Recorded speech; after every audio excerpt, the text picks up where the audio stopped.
Good evening, everyone. Absolutely thrilled and honored to be here. Thank you, TEDx team. I am Raipur and everyone.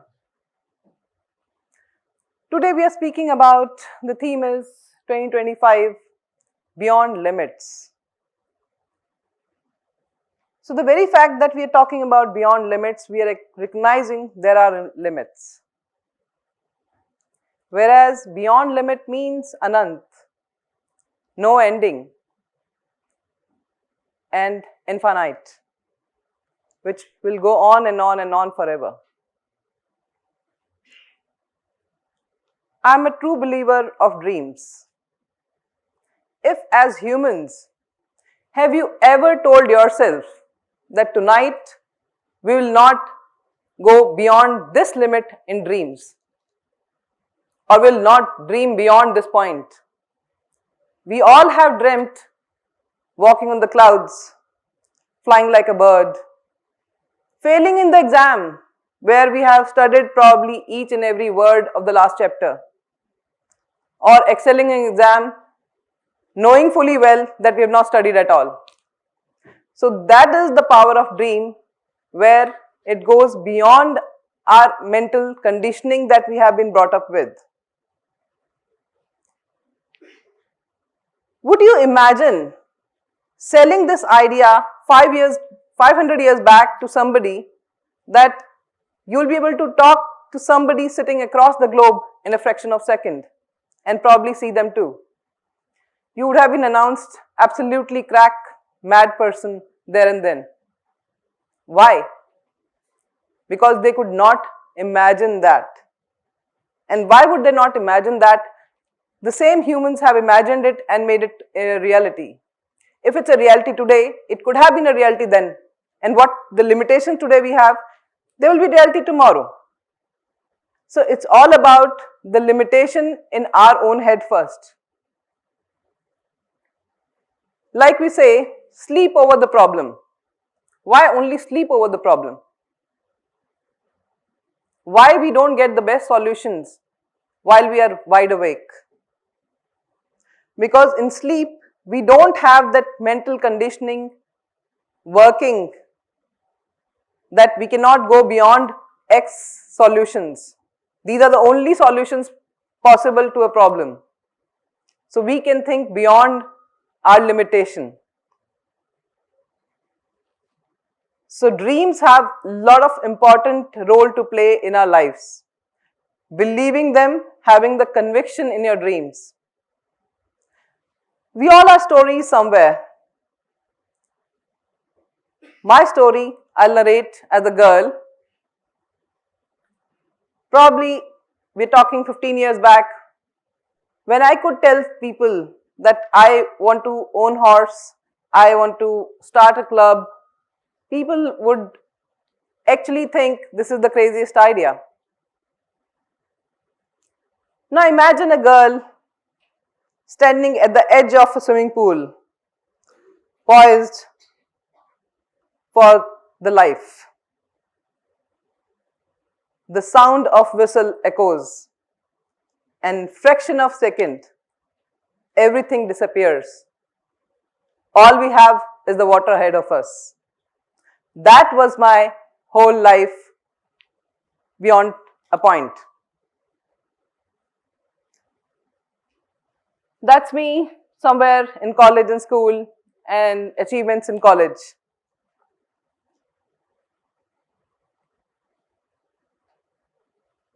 I was a gold medalist in swimming, record holder, achiever, competitor, a fighter. And trust me when I say, I was an outstanding performer, outstanding student in school. All I mean to say is, half my school life, I've stood out of this class as a punishment. So going beyond that, I was privileged to study in St. Stephen's College, Delhi.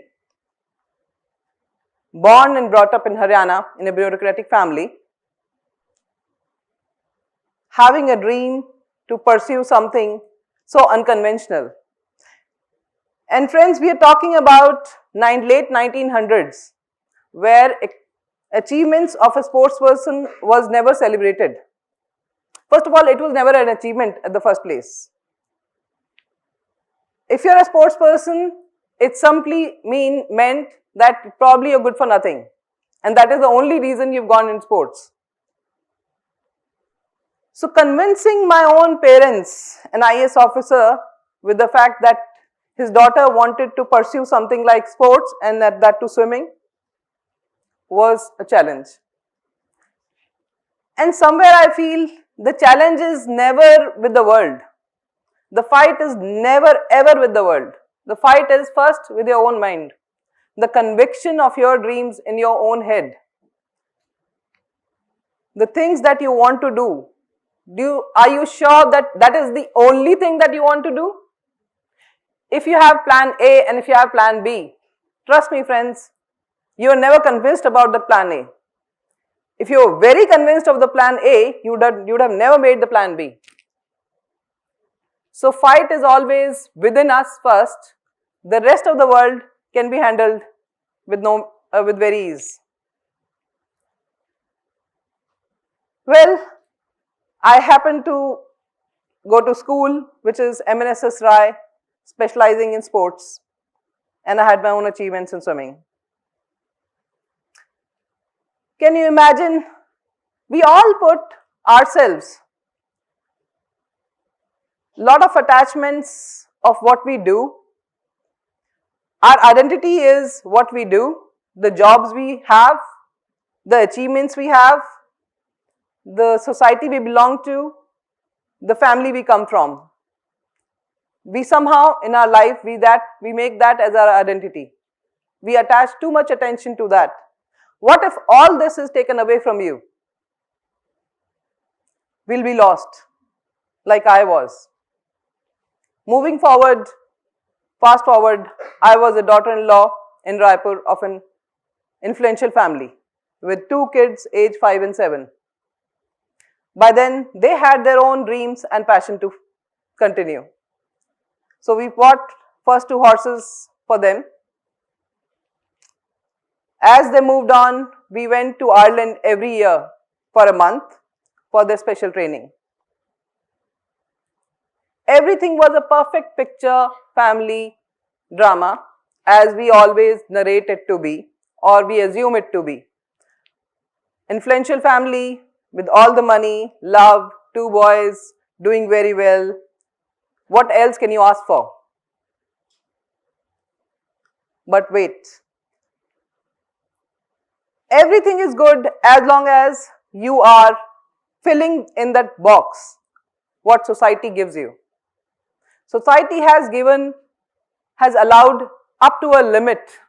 If you are within that limit, everything is perfect for you. From 2 horses, we grew to 25 horses. I had no idea how. So the minute we have our 25 horses, there were a lot of battle, not from the outside world, but within the family. That this is the craziest idea. Daughter-in-law of an influential family getting into something like animal husbandry is not acceptable. That was the time when I had to take a call. No, this is something which I believe it's important for me, it's important for my boys, it's important for my well-being. And it was never ever an idea of a business. It was all started for love, for passion. And by then, horses made more sense to me because they were changing lives of many people who were coming in contact with them. I had to borrow money, I had to buy land, made new stables. I thought life is sorted. But lockdown came.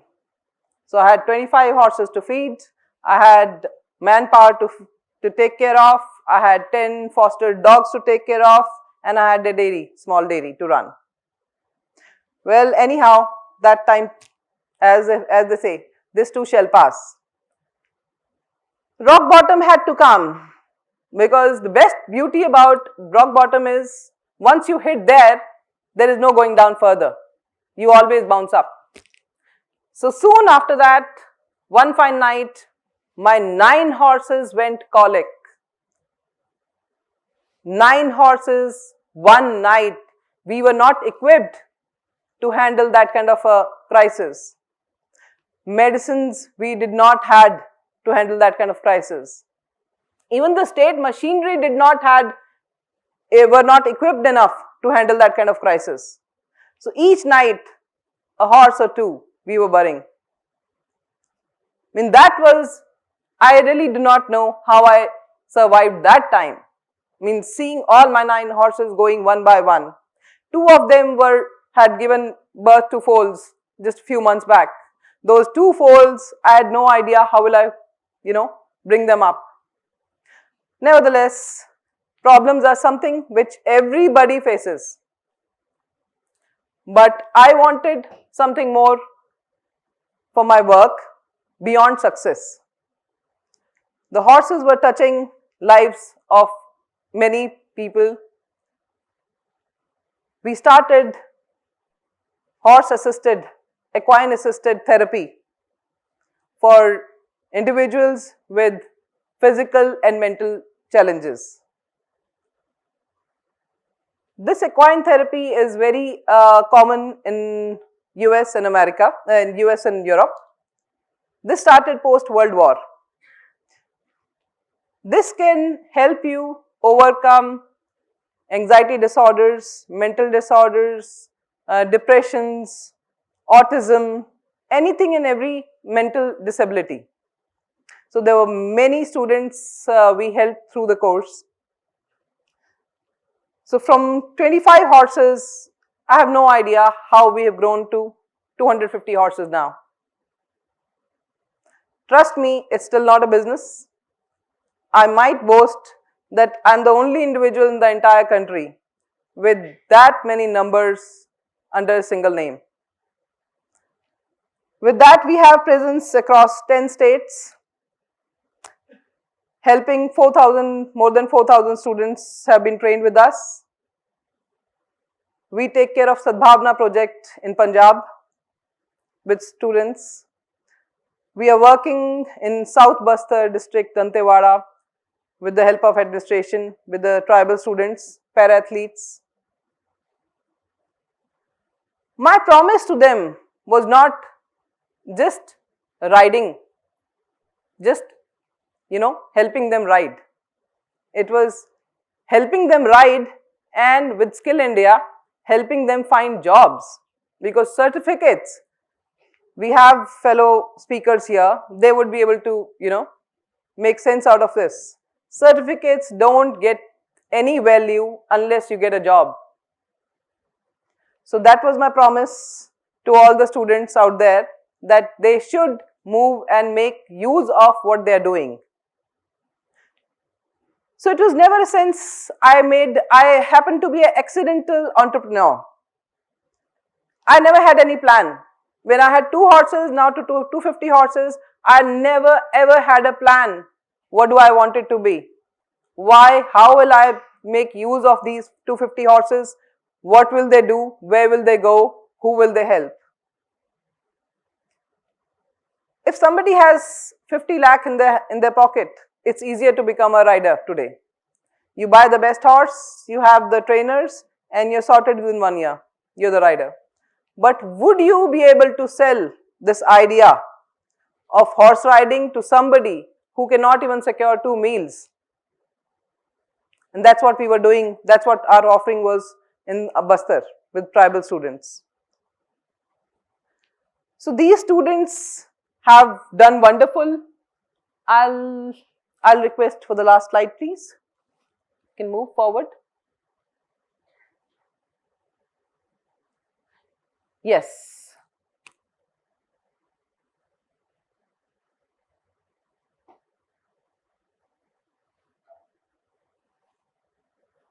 He's a student, he's a para-athlete from Bastar. We are talking about limits. What do we say about this? Where is the limit?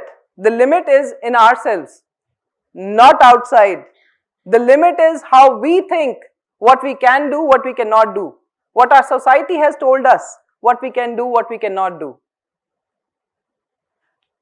I always believed there's a vicious circle. Who will pave the road for me to get my new vehicle? I'll wait for the road to be paved, I'll get my new vehicle. I chose to get my vehicle. Road will be paved. I had a dream and I was very sure of it, and it did. So you all young students from here, very soon you will be moving out, starting with your entrepreneurial journey.